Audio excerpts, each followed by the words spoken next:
Tu te souviens de cette série dans laquelle un immortel, et c'est déjà un gros indice, combattait ses semblables à l'épée parce qu'il ne pouvait en rester qu'un. Cet immortel s'appelait Duncan MacLeod et la série c'était Highlander l'immortel.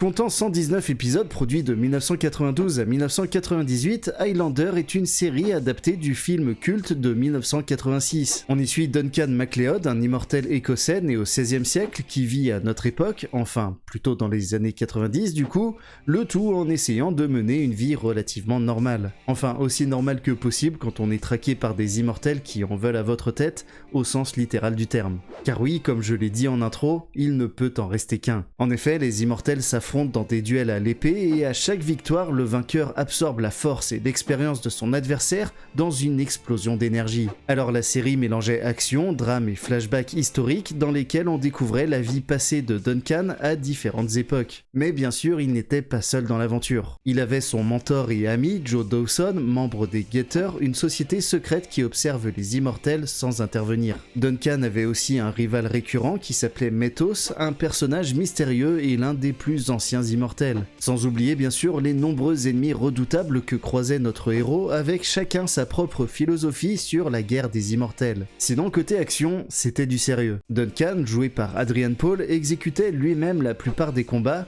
avec des chorégraphies d'épée vraiment stylées. Et puis Highlander, c'était aussi une ambiance unique, renforcée par sa bande originale marquante, surtout avec le morceau Prince of the Universe de Queen en guise de générique.